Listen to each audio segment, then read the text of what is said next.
Dennis. I'm Dennis Jackstien from ARRI. I'm now working for ARRI for nearly 10 years. Worked many years in R&D. Did a lot of development for LED products, like from the first beginning, first LED fixtures from ARRI like this small panel. And then I also made some years in the product management for ARRI.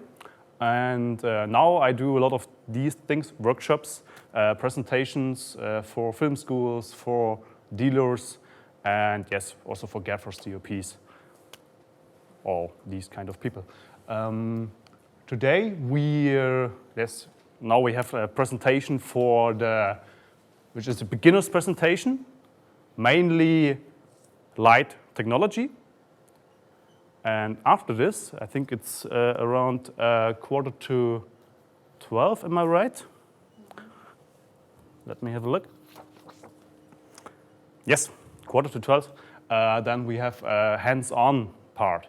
So we can... What does it mean, hands-on part? This means that you can all stand up and use the fixtures. Okay. Because now it's presentation, it's theory, but I think it's necessary. It's important to know what is behind, what are the advantages and disadvantages of the different light technologies. And if you understand this, then you can start to use the fixtures by yourself. So if we do hands-on, we do little scenes, like a small portrait lighting, basic stuff, yeah, because it's not possible to have like a whole film scenery here, for we have not so much time. But then you can really use the fixtures by yourself and really make your own experience. Of course, ask questions. You're always allowed to ask questions, also during the presentation.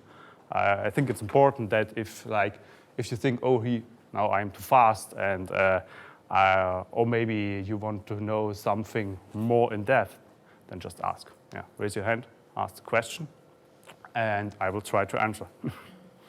All right, topics now for this presentation for the theory part. You see it here, a little bit of basics, light basics. That's important because if you don't know about the basics, you cannot really understand what are advantages and disadvantages of different light fixtures or technologies. Then I will say something about like the important light technologies for film lighting.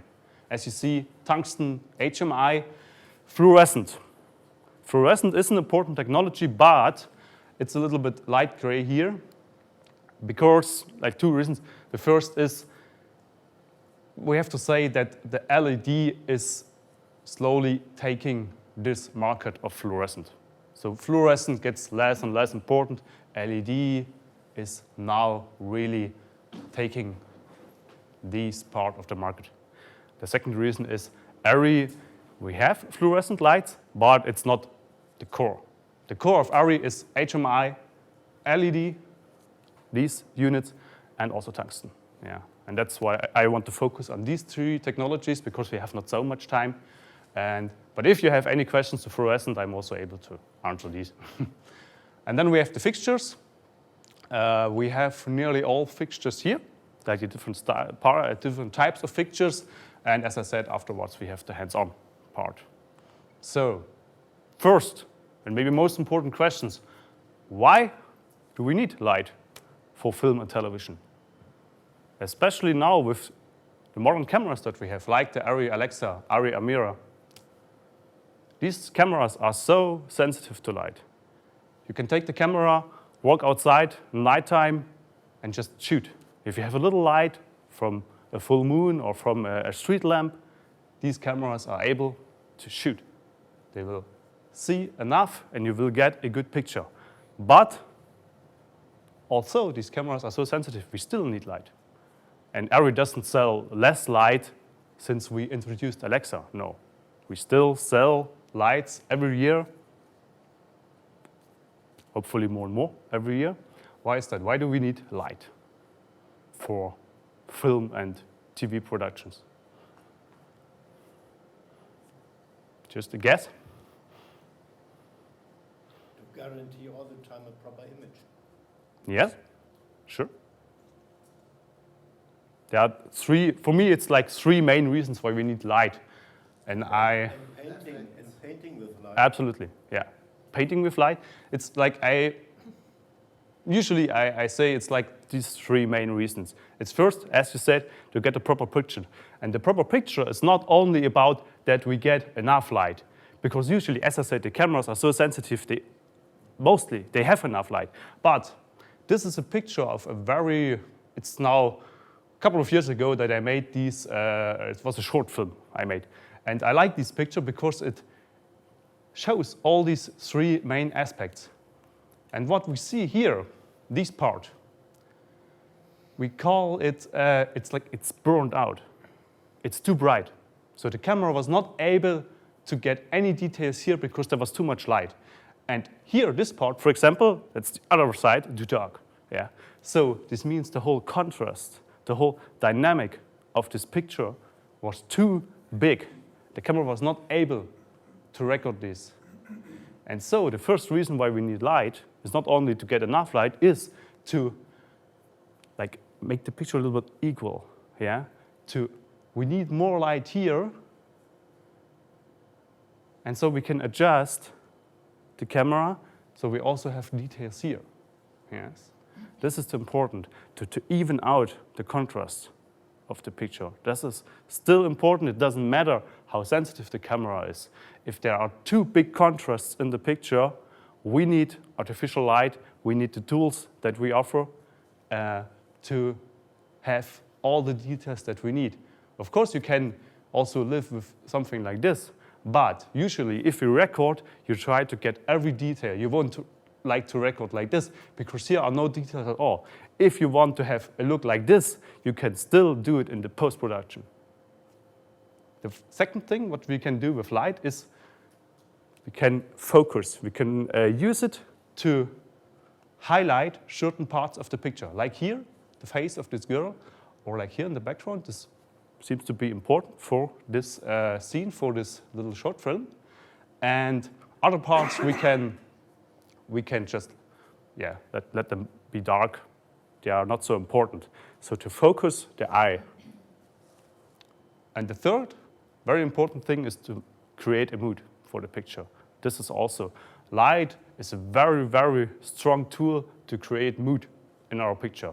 Besides music, besides, of course, camera angles, actors, light is a main tool for creating mood. So three main aspects why we still use light. This is some examples of modern lighting fixtures that ARRI offers. And as you see, they're quite different. Different styles of fixtures. We use different technologies. Often they have like this blue and silver color. This is like ARRI code color, you could. So if you are on a movie set somewhere in the world and you see blue and silver, must be an ARRI, hopefully.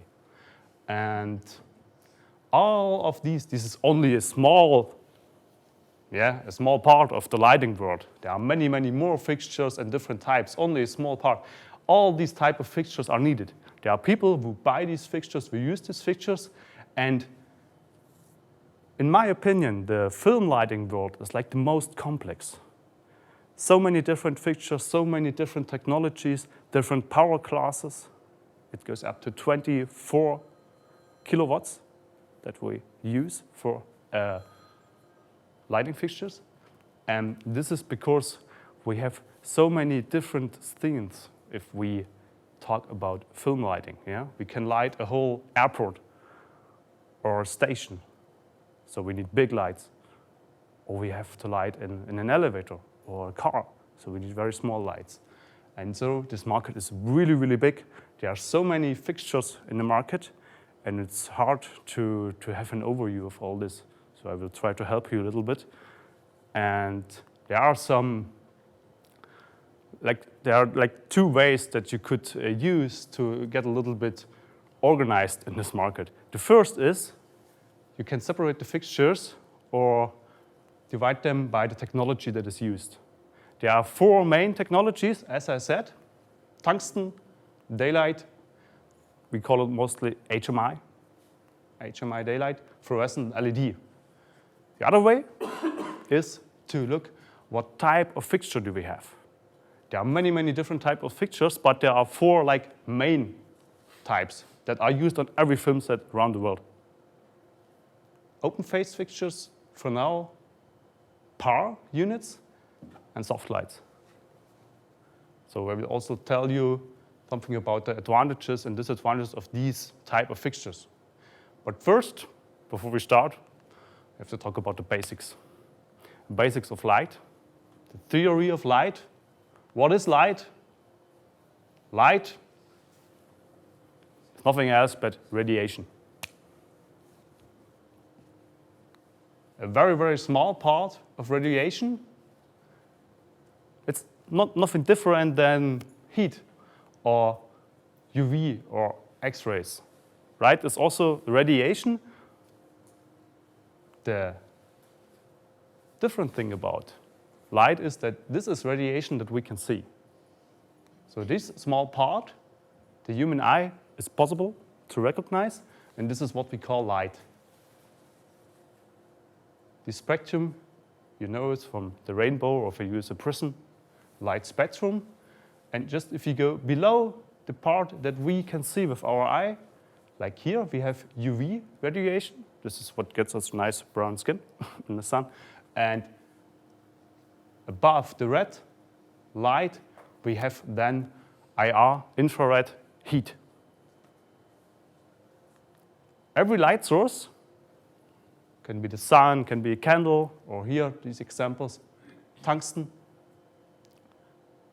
And here, HMI, every light source has a certain spectrum.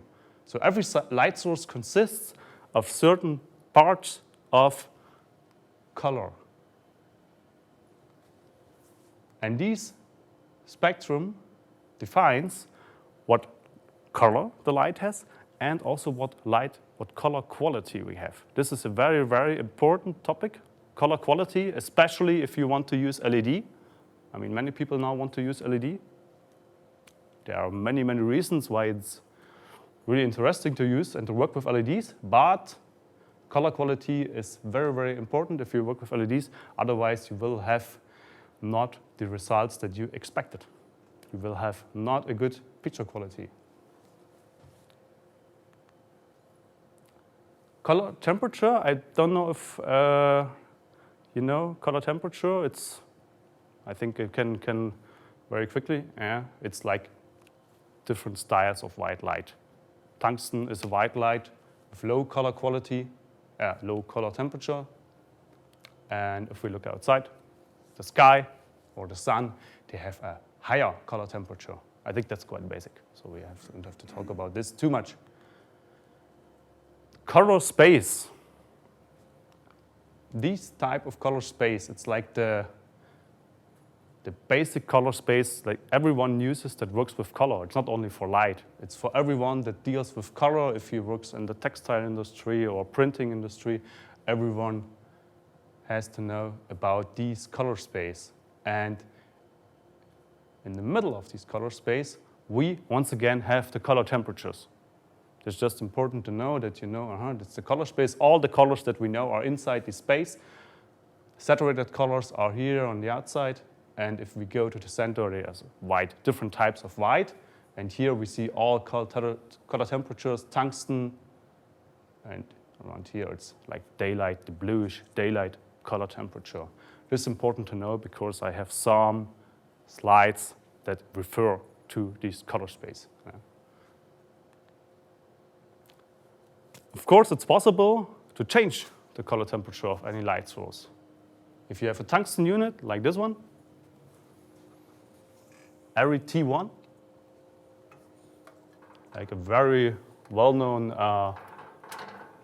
fixture type Fresnel unit, tungsten color quality, and if you compare there on the window, this is daylight, you see it clearly, it's much bluer than this, so we can gel the unit, we can use gels, like there on this part where we have all the accessories, there are also gels, and if you ever worked with lighting tools, you know about the gels, you can gel this unit to get the same color temperature like we have there on the window. So you can convert any unit from tungsten to daylight other way around. every jail, there's no possibility to add something to the light spectrum. Every jail just cuts. It cuts something from the spectrum. And for example, if we want to convert a tungsten, this is tungsten spectrum, to a daylight, we have to cut something from the red light. We have to cut it. Yeah? And this means if we use jails, we always use loose light. Every jail reduces the intensity of the fixture. And in my presentation, I have some of these, I call them quiz, some questions. So there's a question for you. How much light, if we convert this unit, that it looks from the color like this, like a full converting from tungsten to daylight, how much light will we use? Can just guess, I mean, it's not. You say 25? Something else? 66. Oh, that's like the extreme different values. And he's right. 66, really. Yes, you lose 2/3 of the light intensity if you convert tungsten to daylight. So this is really a lot. So using filters with most fixtures, it's necessary because, I mean, often you have to convert because you don't want to have different colors in your picture. This is it's disturbing. So you have to convert. But this is really, really a problem that you lose so much light. And this is, for example, one big advantage of the LED. You'll see it afterwards. But just to remember how much light you lose if you use gels. If we talk about light spectrum, a very, very important point is color quality. These two examples, what do we see? It's a tungsten spectrum. And here I have used, this is a test I made by myself, red, green, and blue LEDs. Tungsten usually has 3200 Kelvin. This is like typical color temperature of tungsten. I can use these 3 LEDs and like mix them to get the exactly same color temperature. These lights look exactly the same. If you look at the light source, it's exactly the same. This will look like this. Yeah? It's very easy. It's like every television works. Red, green, and blue. If you have these 3 colors, you can mix any color. So this is also possible with LED. But you see the big difference, yeah? I have the same color temperature, that's fine, but I have a completely different spectrum. Here, it's a nice, flat, filled up spectrum, and here we have big gaps, really big gaps, especially here in the yellow part. There's no yellow color in the spectrum. So if you use these light source to light whatever, flowers, people, whatever, you will get some problems. And this is, you can see it in this picture. Excuse me? To dim the light a little bit? Yes, I can try. These are the results that we get if we use these light sources. I did this test by myself a couple of years ago. It's here, there's a result from the tungsten unit, and here from this LEDs, red, green, and blue LEDs. Same camera, same lens, nothing changed, I just changed the light source. And what do we see? We get completely different colors, especially here. From yellow to orange. That's because we have no yellow light in this spectrum of the RGB LEDs. And also, this is skin color. A big change from here to here. Yes, you can look by yourself. There are so many different colors now, so no one who has a bit of a feel for color quality, for picture quality, would accept something like this. So we see, if we use LEDs, we can have big problems with the color quality. So it's not just that you take any LED in the market and use it and are happy about the advantages that you get from the LED. They produce no heat, You can dim them very nice, but it's all nothing if you have results like this. So it's very, very important to also care for the color quality to get a good spectrum from the LEDs. And there are ways to do it. I will show you. There's a value that is used. It was installed many, many years ago, like 60 years ago, I guess. The CRI, the color rendering index. This is a value that is used to say something about color quality. 99 is like nearly perfect because CRI maximum is 100. So tungsten has a very, very, very good color quality. Here we have only 20, so that's very, very bad. Yeah. So the CRI is used to judge color quality.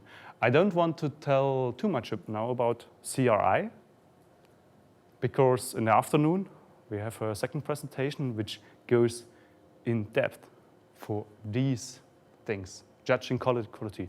Just one thing, this value is not proper to judge LEDs. To use CRI to say something about LED quality is like gambling. Could work, but could also be totally wrong. CRI is a very, very old method to judge it, and it's not the proper system to judge LEDs. And there are different methods to say something about color quality, more modern methods, and I will tell you about this in the afternoon. Just to know CRI, if you walk on an exhibition on CINEC and you look at LED fixtures and some people tell you about CRI, like this value, it tells you nearly nothing. It's at best, it's like a guess which, yeah, maybe could be or could not be.